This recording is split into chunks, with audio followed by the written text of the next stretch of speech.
เรื่องนี้มีชื่อว่าผู้เล่นอยู่กับทะเลนานมาแล้วตั้งแต่โลกใบนี้เพิ่งสร้างเสร็จใหม่ๆผู้วิเศษได้บอกกับสัตว์ทั้งหลายว่าเจ้าจงออกมาเล่นบนโลกนี้เถิด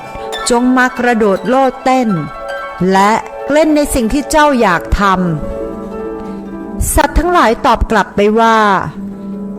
แล้วพวกข้าจะเล่นอะไรดีล่ะท่านผู้วิเศษได้หยิบช้างออกมาและพูดว่าเจ้าจงเล่นเป็นช้างเถิดต่อไปก็หยิบตัวบีเวอร์ออกมาท่านผู้วิเศษก็บอกว่าเจ้าจงเล่นเป็นตัวบีเวอร์เถอะจากนั้นท่านผู้วิเศษได้หยิบสัตว์มากมายหลากหลายออกมาทั้งสัตว์บกสัตว์ปีกและสัตว์น้ำและสัตว์ทุกๆตัวก็เล่นเป็นสัตว์ตัวนั้นพอตกเย็นสัตว์ต่างๆทั้งหมดก็เหนื่อยล้าพวกสัตว์ก็ได้นั่งพักปรากฏว่ามีมนุษย์คนหนึ่งเดินมาพร้อมกับลูกสาวตัวน้อยที่อยู่บนไหล่ของเขาและมนุษย์ถามว่าท่านเล่นอะไรกันครับข้าอยากเล่นแบบนี้บ้างจังให้ข้ากับลูกสาวเล่นด้วยได้ไหมท่านผู้พิเศษตอบกลับไปว่าเจ้าฉลาดเกินไปที่จะเล่นเป็นสัตว์พวกนี้ระหว่างที่ทั้งสองเจรจากันอยู่ปูที่ชื่อว่าพาวซึ่งจะอยู่ในอันดับต่อไปของการเล่น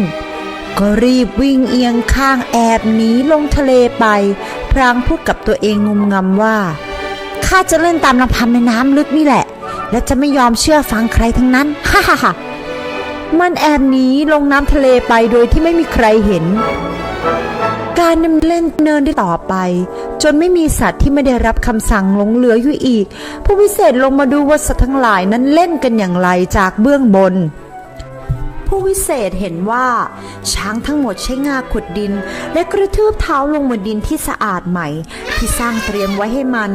จากนั้นมันก็หายใจรดก้อนหินก้อนใหญ่และกองดินหลายก้อนจากนั้นกองดินก็ทับถมกันขึ้นไปบนเนินดินเหล่านั้นก็กลายเป็นเทือกเขาหิมาลัยผู้วิเศษได้เดินทางไปที่ตะวันออกและพบว่าวัวทั้งหมดกำลังหากินอยู่บนทุ่งหญ้าและมันก็กวาดกินทุ่งหญ้าเกลี้ยงทั้งป่าในคราวเดียวกันจากนั้นท่านผู้วิเศษก็หายใจรดพื้นดินว่างเปล่าที่ถูกวัวกินจนหมดทำให้สถานที่นั้นกลายเป็นทะเลทรายอันกว้างใหญ่ผู้วิเศษเดินไปทางทิศตะวันตกก็พบว่าบีเวอร์ทั้งหมดกำลังทำเขื่อนข้ามแม่น้ำที่กว้างใหญ่มากมายหลายสายท่านผู้วิเศษเห็นดังนั้นจากนั้นท่านผู้วิเศษก็หายใจรดต้นไม้ที่หักโค่นลงมาบนเหนือบริเวณพื้นน้ำทำให้มันกลายเป็นพื้นที่ชุ่มน้ำอันกว้างใหญ่สุดท้ายผู้วิเศษเดินทางไปทางทิศใต้และพบว่าเต่าทั้งหมดกำลังใช้เท้าที่เหมือนใบพายตะกุยตะกายทรายแล้วทรายกับหินก็ลอยขึ้นไปหมุนอยู่กลางอากาศก่อนจะตกห่างออกไปในทะเลจากนั้นท่านผู้วิเศษก็ได้หายใจรดทรายและหินตรงจุดที่มันตกลงไปในทะเลทำให้ตรงจุดนั้นมันกลายเป็นเกาะเล็กเกาะน้อยอันงดงามมากมายหลายเกาะต่อมาผู้วิเศษได้พบกับมนุษย์ที่ฝั่งแม่น้ำท่านผู้วิเศษถามมนุษย์ว่าสัตว์ทั้งหลายเชื่อฟังเจ้าหรือไม่แล้วแผ่นดินทั้งหมดนั้นเชื่อฟังเจ้าหรือไม่และทะเลทั้งหมดเชื่อฟังเจ้าหรือไม่มนุษย์ตอบกลับไปว่าไม่ครับวันละครั้งกับคืนละครั้งน้ำทะเลจะไหลขึ้นมาตามลำน้ำและไล่น้ำจืดกลับเข้าไปในป่าทำให้บ้านของผมมีน้ำเจิ่งนองและวันละครั้งกับคืนละครั้งน้ำทะเลจะไหลกลับลงไปตามลำน้ำพร้อมกับดึงเอาน้ำทั้งหมดตามไปด้วยทำให้น้ำเผือดแห้งเหลือไว้แต่โคลนและทำให้เรือคนูของผมใช้การไม่ได้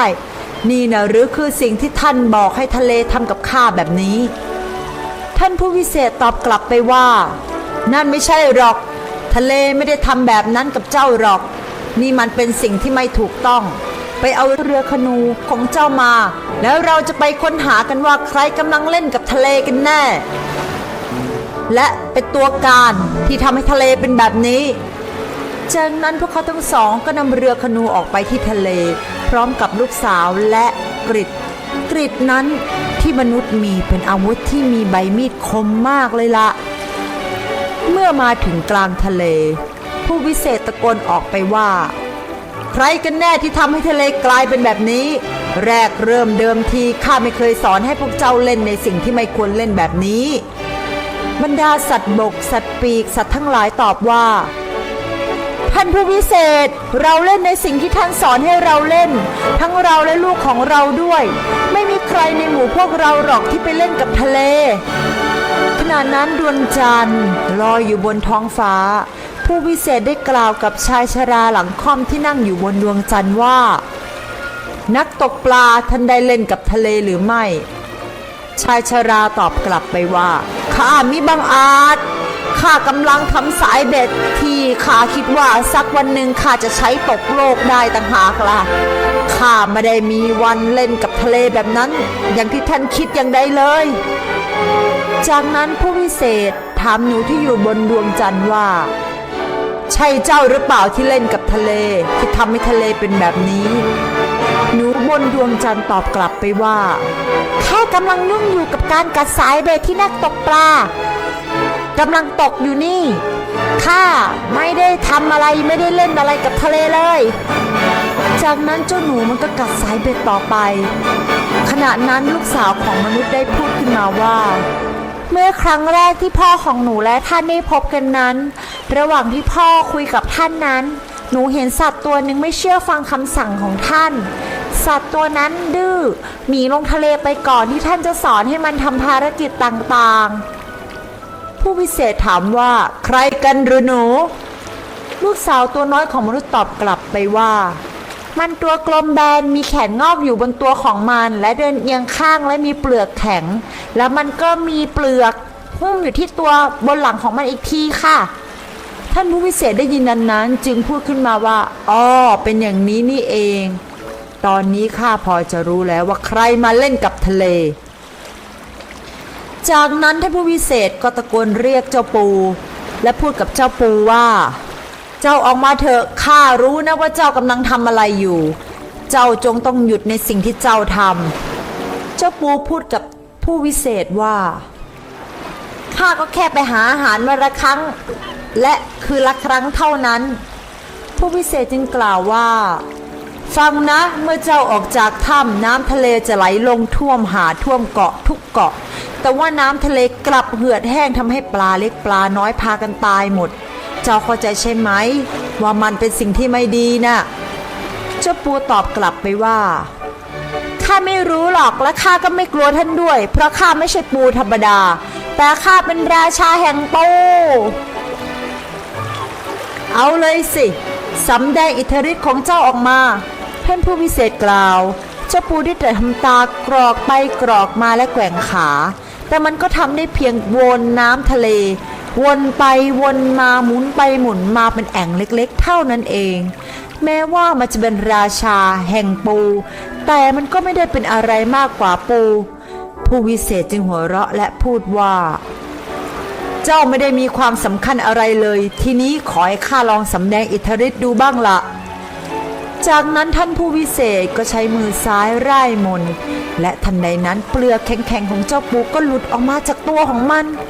จนมันเหลือเพียงแค่เนื้อนุ่มๆเท่านั้นผู้วิเศษกล่าวต่อไปว่าข้าควรจะให้มนุษย์ใช้กฤษหั่นเจ้าโดยดีไหมเจ้าปูพูดกับท่านวิเศษว่าได้โปรดช่วยขึ้นเปลือกแข็งให้ข้าด้วยเถิดข้าจะไม่เล่นกับทะเลอีก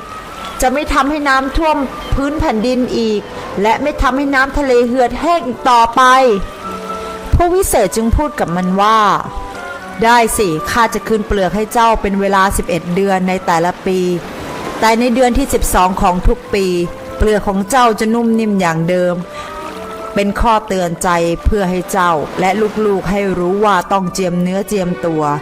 ว่าอย่าทำอะไรบุ่มบามและอย่าตะกระเกินไปหวังว่าเจ้าคงเข้าใจนะนี่แหละจะเป็นสิ่งที่เตือนใจเจ้าตลอดไป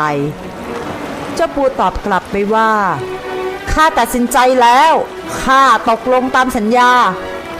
จากนั้นผู้วิเศษจึงร่ายมนต์และทันใดนั้นเองเจ้าปูก็ค่อยๆตัวเล็กลงตัวเล็กลงจนเป็นเหลือเพียงแค่ปูตัวสีเขียวตัวน้อยว่ายน้ำป๋อมแปมอยู่ข้างเรือคนูและปลายแขนของมันก็มีปลายแขนที่เหมือนกรรไกร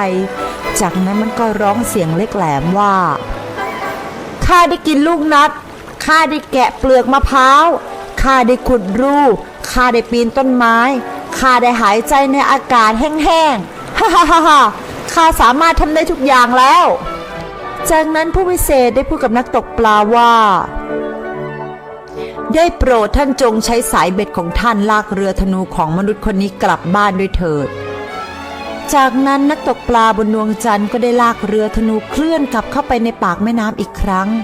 และท่านผู้วิเศษได้บอกกับนักตกปลาบนดวงจันทร์ว่านับตั้งแต่นี้ไปท่านจงลากทะเลวันละ2 ครั้งและคืนละ2 ครั้งตลอดไป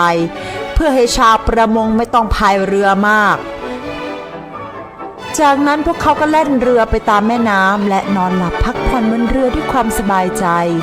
และตั้งแต่วันนั้นจนถึงวันนี้ดวงจันทร์ก็ทำให้น้ำทะเลขึ้นลงเสมอทำให้เกิดสิ่งที่เราเรียกว่าน้ำขึ้นน้ำลงนั่นเองส่วนเจ้าปูเวลาไปชายหาดพวกเราจะเห็นปูตัวเล็กตัวน้อยขึ้นมาไต่ตามหินและซุกอยู่ใต้ก้อนหินตามคอสาหร่ายอีกด้วยและเราก็จะเห็นมันโบกก้ามจิ๋วๆของมันไปมาด้วยและในบางครั้งมันก็จะปีนต้นมะพร้าวอีกด้วยแต่จะมีเกราะกระดองแข็งๆหุ้มตัวของมันส่วน1 เดือนสุดท้ายมันจะเหลือเพียงแค่ตัวนุ่มนิ่มสิ่งนั้นเอาไว้เพื่อเตือนให้นึกถึงสิ่งที่ผู้วิเศษบอกกับมันนั่นเอง